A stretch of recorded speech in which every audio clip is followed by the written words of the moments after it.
Hello class 8. Today we will start with the chapter 2 exponents. सबसे पहले हम ये देखते हैं एक्सपोनेंट्स का मतलब क्या होता है। तो देखिए जरा एक्सपोनेंट्स का मतलब क्या होगा। एक्सपोनेंट्स का मतलब होगा अगर मैं यहाँ पर लिखूं 2 रेज टू द पावर 2 तो यहाँ पर क्या हो जाएगा 2 मल्टीप्लाई बाय 2 दिस इज 4। अगर मैं लिखती हूँ यहाँ पर 3 रेज टू द पावर 2 तो क्या हो जाएगा 3 मल्टीप्लाई 3 की पावर 2 है ना, तो मतलब 3 हम कितनी बार लिखेंगे 2 दो बार मल्टीप्लाई करेंगे 3 3 9। अगर इसी तरीके से मैं लिखती हूँ 2 की पावर 5 राइट, तो 2 मल्टीप्लाई 2 मल्टीप्लाई 2 मल्टीप्लाई 2 मल्टीप्लाई 2 क्या हो जाएगा 2 2s are 4 4 2s are 8 8 2s are 16 and 16 2s are 32। ठीक है, तो देखिए ये जो यहाँ पर है ना तो power 2 raise to the power 2 3 raise to the power 2 2 raise to the power 5 these are exponents. क्या बोलते हैं हम इन्हें एक्सपोनेंट्स बोलते हैं। तो इस तरीके से ये तो हो गया बेसिक एक्सपोनेंट्स के एक्सपोनेंट्स है क्या, हम उसको एक्सपेंड कैसे कर सकते हैं। यानी कि अगर यहाँ पर लिखा है 4 रेज टू द पावर 4 या यहाँ पर लिखा है 4 रेज टू द पावर 3 या फिर 2 या फिर लिखा है 4 रेज टू द पावर 5 तो इसका मतलब क्या हो जाएगा 4 को 5 बार मल्टीप्लाई करो। भाई 4 रेज टू द पावर 5 तो यानी कि 4 को कितनी बार मल्टीप्लाई करो 5 बार मल्टीप्लाई करो। ये हो गया हमारा एक्सपोनेंट। अब देखिए positive integral exponent of a rational number let a upon b be any rational number। देखो ये तो हम बात कर रहे थे होल नंबर्स की एक्सपोनेंट्स की, तो ये तो हम इस तरीके से सॉल्व कर देंगे, पर यहाँ पर हम बात करेंगे रैशनल नंबर्स की। ओके, यहाँ पर हम किसकी बात करेंगे रैशनल नंबर्स की बात करेंगे। तो रैशनल नंबर अगर आपको दे रखा हो a upon b raise to the power 9 a upon b whole raise to the power 9 तो कैसे लिख सकते हैं। इसका मतलब ये हो जाएगा कि ये जो n पावर है ना n ये a पर भी है और ये b पर भी है। ठीक है, अगर ये ब्रैकेट में इस तरीके से लिखा हुआ है तो इसका मतलब ये n पावर इसकी भी है और इसकी भी है। एग्जाम्पल हम यहाँ पर देख लेते हैं। देखिए अगर मैं यहाँ पर लिखूं 2 upon 3 raise to the power 2, ठीक है 2 upon 3 a upon b raise to the power n है ना, तो 2 upon 3 raise to the power 2 तो इसका मतलब हो जाएगा कि ये जो पावर 2 है ये 2 पर भी है और ये पावर 3 पर भी है। ओके, इसका क्या हो जाएगा मतलब 2 इंटू 2। भाई 2 पर पावर कितनी है 2 तो हमें 2 को 2 बार मल्टीप्लाई करना है। 3 पर पावर कितनी है 2 तो हमें इसको भी 2 बार मल्टीप्लाई करना है। कितना हो जाएगा 2 2s are 4 and 3 3s are 9। Fine, ये हो गया हमारा पॉजिटिव पावर के केस में। अब हम बात करेंगे जब हमारी पावर नेगेटिव होगी। नेगेटिव मतलब ये देखिए यहां पर पावर क्या है -n। क्या है यहाँ पर पावर -n है। तो पावर जब नेगेटिव होती है तो हम इसको एक्सपेंड नहीं कर सकते हैं डायरेक्टली। ओके, हम इसको बिल्कुल भी अगर ये लिखा है a raise to the power -n तो हम इसको a इंटू n तक नहीं कर सकते और b इंटू n तक नहीं कर सकते। इसका मतलब क्या हो जाएगा कि अगर यहाँ पर कोई भी एक रैशनल नंबर की हम बात करें 2 अपॉन 3 हमने ले लिया वापस से और इसकी पावर -2 है तो हम इसको 2 इंटू 2 और 3 इंटू 3 बिल्कुल भी नहीं लिख सकते हैं। क्यों नहीं लिख सकते हैं, क्योंकि ये पावर नेगेटिव में है। ओके, ये पावर नेगेटिव में है इसलिए हम इसको नहीं लिख सकते हैं। तो अब अगर हमें इस तरीके से दिया जाए तो हम सॉल्व कैसे कर सकते हैं। तो देखो कैसे सॉल्व करेंगे इसे। आपको क्या करना होता है कि जब a अपॉन b यानी कि कोई रैशनल नंबर है और उसकी पावर -n यानी कि किसी कोई नेगेटिव दे रखा है वैल्यू तो आप इसको रेसिप्रोकल कर देंगे। a अपॉन b को रेसिप्रोकल कर देंगे तो हो जाएगा आपका b अपॉन a और जैसे ही आप इस वैल्यू को रेसिप्रोकल करोगे तो ये पावर क्या हो जाएगी पॉजिटिव की हो जाएगी। एग्जाम्पल हम यहाँ पर देखते हैं। देखिए जरा हम लोग कोई भी एक रैशनल नंबर ले लेते हैं। हम ले लेते हैं 3/5 3 अपॉन 5 हो गया 3/5 हमारा रैशनल नंबर हो गया। इसकी पावर हमें दे रखी है -3। फाइन, हमारे पास रैशनल नंबर है 3/5 और इसकी पावर दे रखी है -3। हम इसको 3 × 3 अपॉन 5 × 5 बिल्कुल नहीं लिखेंगे। क्यों? क्योंकि हमारी पावर माइनस में दे रखी है। हम इसको क्या करेंगे, 3/5 को रेसिप्रोकल कर देंगे। करिए इसको रेसिप्रोकल, 5/3 हो गया। रेसिप्रोकल ऐसे ही तो करते हैं जिसमें न्यूमरेटर डिनोमिनेटर की जगह आ जाता है और डिनोमिनेटर न्यूमरेटर की जगह आ जाता है। तो हमने इसको रेसिप्रोकल कर दिया और इसकी पावर अब क्या हो गई, पॉजिटिव। फाइन, जब हमने यहाँ पर इस वैल्यू को, कई बार बच्चे कंफ्यूजन में पावर को रेसिप्रोकल कर देते हैं, तो आपको पावर को रेसिप्रोकल नहीं करना है। ये जो बेस होता है, इसको जो बेस बोलते हैं, ये बेस होता है, ये पावर होती है। तो बेस को आपको क्या कर देना है, रेसिप्रोकल कर देना है। तो देखिए हमने 3/5 का 5/3 कर दिया। जब हमने इसको रेसिप्रोकल कर दिया तो हमारी पावर क्या हो गई, पॉजिटिव हो गई। अब हम इसको सॉल्व कर सकते हैं। 5 की पावर 3, भाई यही तो कह रहा था। देखो हमारा पहला वाला रूल देखो कि अगर a/b raise to the power n है होल, तो a की पावर भी n होगी और b की पावर भी n होगी। इसी तरीके से 5/3 दोनों की पावर क्या है, 3 है, तो 5 की पावर भी 3 हो गई और 3 की पावर भी 3 हो गई। अब आप इसे सॉल्व कर दीजिए। 5 की पावर 3 का मतलब 5 रेज टू द पावर 3 का मतलब 3 बार 5 को मल्टीप्लाई करिए। 3 रेज टू द पावर 3 का मतलब 3 को 3 बार मल्टीप्लाई कर दीजिए। अब आप लोग आंसर फाइंड कर लेंगे। फाइन, अब हम लोग करेंगे लॉज ऑफ एक्सपोनेंट्स।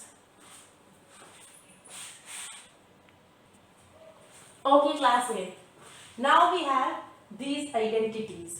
ओके, तो देखिए let a and b be any rational number। ये हमारे पास a और b है जो कोई भी रैशनल नंबर्स हैं, और m और n कोई भी इंटीजर्स हो सकते हैं। इंटीजर्स मतलब n की वैल्यू 0 भी हो सकती है, पॉजिटिव भी हो सकती है, नेगेटिव भी हो सकती है। तो चलिए देखते हैं। a/b bracket n, a/b raise to the power n। जब भी आपके दोनों के बेस सेम होंगे, आप ऐसा मत करिएगा यहाँ 2 दे रखा है, यहाँ 3 दे रखा है और आप पावर्स को ऐड कर दो, ऐसा नहीं होगा। जब यहाँ पर भी वैल्यू होगी और ये वैल्यू सेम होगी, ये दोनों वैल्यू सेम होंगी, तो आप क्या करोगे, वैल्यू को कॉमन लिख दोगे और यहाँ पर जो एक्सपोनेंट्स है उन दोनों को ऐड कर दोगे। एग्जाम्पल देखना इसका, अगर मैंने लिखा यहाँ पर 2/3 रेज टू द पावर 2, तो यहाँ पर मैं 3/2 रेज टू द पावर 2 लिखूंगी तो ये पावर ऐड नहीं होंगी। क्यों नहीं होंगी, ये देखो ये 2/3 है, ये 3/2 है, ये नहीं हो सकती है ऐड। इनको आपको अलग अलग सॉल्व करना होगा। पर ये वाली लगाने के लिए आइडेंटिटी, ये वाला फॉर्मूला लगाने के लिए हमें इसका बेस सेम करना पड़ेगा। तो इसका बेस सेम कर देते हैं, 2/3 raise to the power 2 plus 2/3 raise to the power 2। चलिए आप इसमें भी कंफ्यूज मत होइए, इसको हम 3 मान लेते हैं। पावर्स अलग अलग हो गई ना, m और n अलग अलग हो गए। चलिए इसमें क्या कर सकते हैं आप, देखिए बेस सेम है दोनों के, लिख दिया हमने a/b।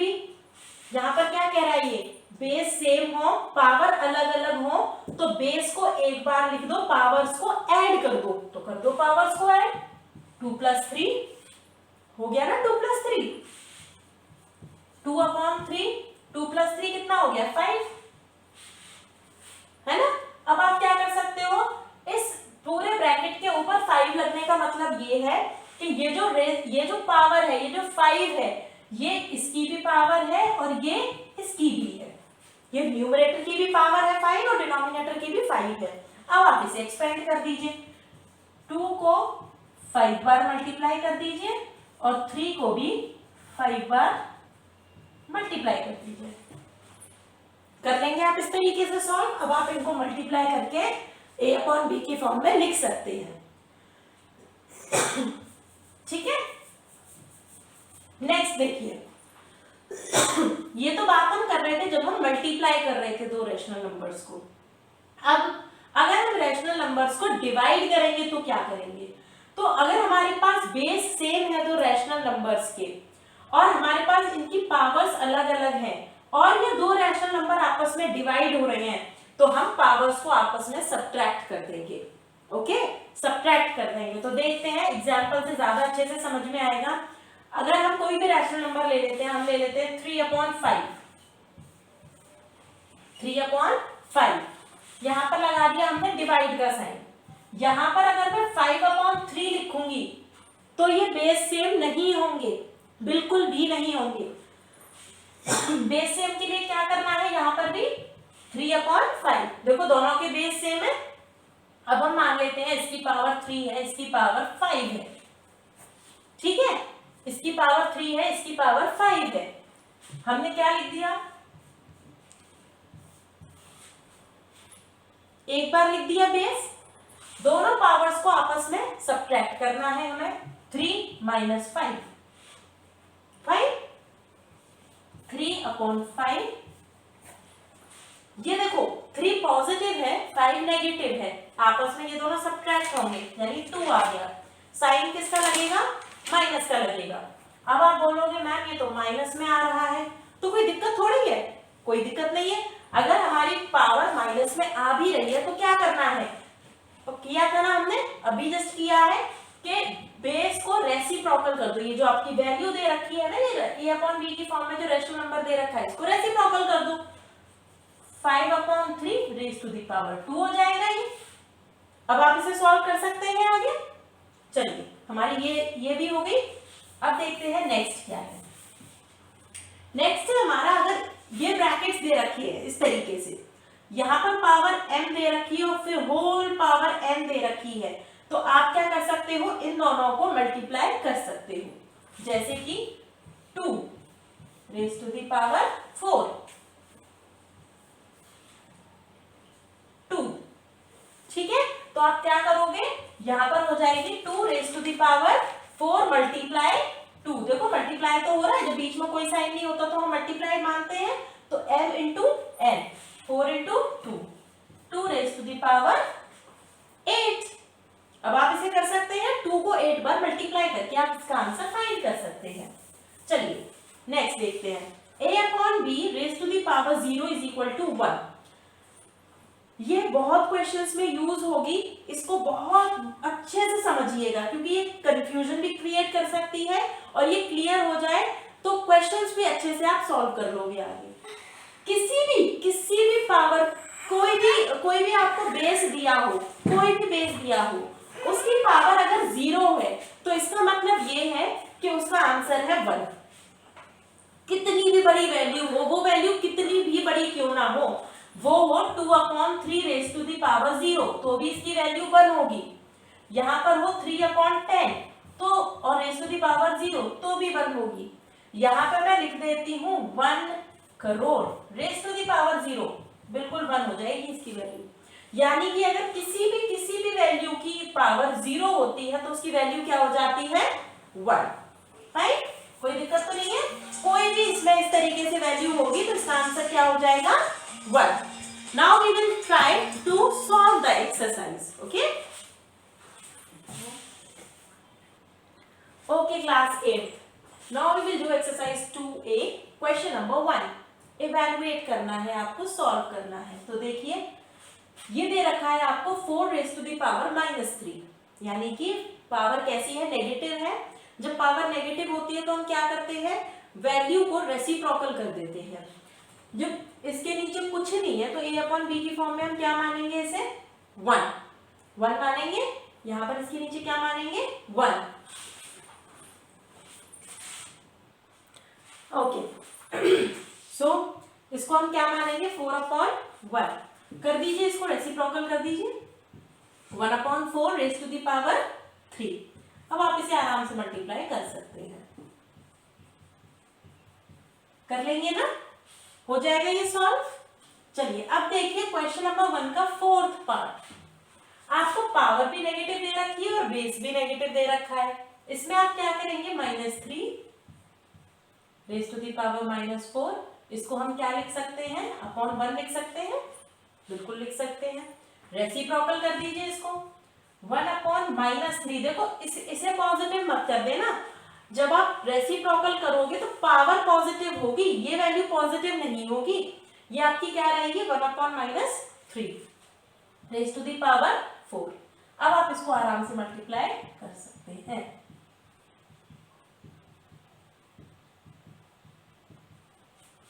ठीक है, हो जाएगा ये सॉल्व। चलिए अब देखिए question number 2, evaluate 2/3 raise to the power -3, 2/3 raise to the power -2, बीच में मल्टीप्लाई का साइन है। तो सबसे पहले तो हम देखेंगे कि पावर्स को हमें पॉजिटिव करना है। ठीक है, पावर्स को पहले पॉजिटिव करिए। इसके दो तरीके बताऊंगी मैं, इसके दो तरीके हैं, इसको हम दो तरीके से सॉल्व करेंगे। अभी हम पहले पावर्स को पॉजिटिव करके करेंगे, तो कर दीजिए। ये हो जाएगा 3/2 raise to the power 3 multiply 3/2 raise to the power 2। Fine. अब देखिए इसको आप क्या कर सकते हैं, बेस सेम है दोनों के, देखो 3/2 3/2 बेस सेम है, पावर्स आपकी ऐड हो जाएंगी। ठीक है, कितना हो गया ये 3/2 रेज टू दी पावर 5। इसके आगे आप सॉल्व कर लेंगे ना, खुद कर लीजिए, क्या दिक्कत है। चलो मैं ही कर देती हूँ। क्या हो जाएगा ये 3 × 3 × 3 × 3 × 3 5 बार, 2 × 2 × 2 × 2 × 5 टाइम्स। ठीक है, एक तरीका तो हो गया ये, एक मेथड तो हो गया ये। ठीक है, अब सेकंड मेथड देखिए। सेकंड मेथड में हम क्या कर सकते हैं, यहां पर तो हमने बाद में ऐड किया था, पहले पावर पॉजिटिव की थी। इसमें हम कर सकते हैं कि आपके बेस सेम है ना, बिल्कुल बेस सेम है। 2/3 raise to the power -3 multiply 2/3 raise to the power -2। यहां भी 2/3 है, यहां भी 2/3 है, बीच में मल्टीप्लाई का साइन है। दोनों अगर बीच में मल्टीप्लाई का साइन होता है और बेस सेम होते हैं तो हम पावर्स को ऐड कर देते हैं ना, कर दीजिए। 2/3 -3 पावर्स को हमें ऐड करना है -2। ठीक है, 2/3 -3 प्लस माइनस -2 कितना हो गया ये 2/3 रेज टू दी पावर -5। ठीक है, 2/3 रेज टू दी पावर -5। अब हमारे पास बेस ये हो गया, पर पावर कैसी हो गई, नेगेटिव में आई है, पावर -5 में आई है। आप इसको क्या करोगे, रेसिप्रोकल करोगे। क्या करोगे, मैं इसको यहां सॉल्व कर रही हूँ। 2/3 इसको आप क्या करोगे, रेसिप्रोकल करोगे, -5 है ना, इसको आप कर दीजिए 3/2 raise to the power 5। Power positive हो गई, आ गई ना, यही वाली कंडीशन आ गई। देखो यहां पर भी यही थी 3/2 raise to the power 5, 3/2 raise to the power 5। अब आप इसको आगे इवेलुएट कर सकते हैं। फाइन, तो या तो आप पावर्स को पॉजिटिव करिए फिर ऐड करिए, तो भी वही चीज है। आप डायरेक्टली इनको ऐड कर लीजिए फिर रेसिप्रोकल करके पावर को पॉजिटिव करिए, तो भी आप इसको सॉल्व कर सकते हैं। Okay, now you can try question number 3 and 4 of exercise 2A। ये चैप्टर आपका टेस्ट में भी आएगा, तो इसको अच्छे से पढ़िए, prepare well for test, and of course all the best for your upcoming test. If you have any doubt, you can contact on the WhatsApp number. Okay, till then, bye.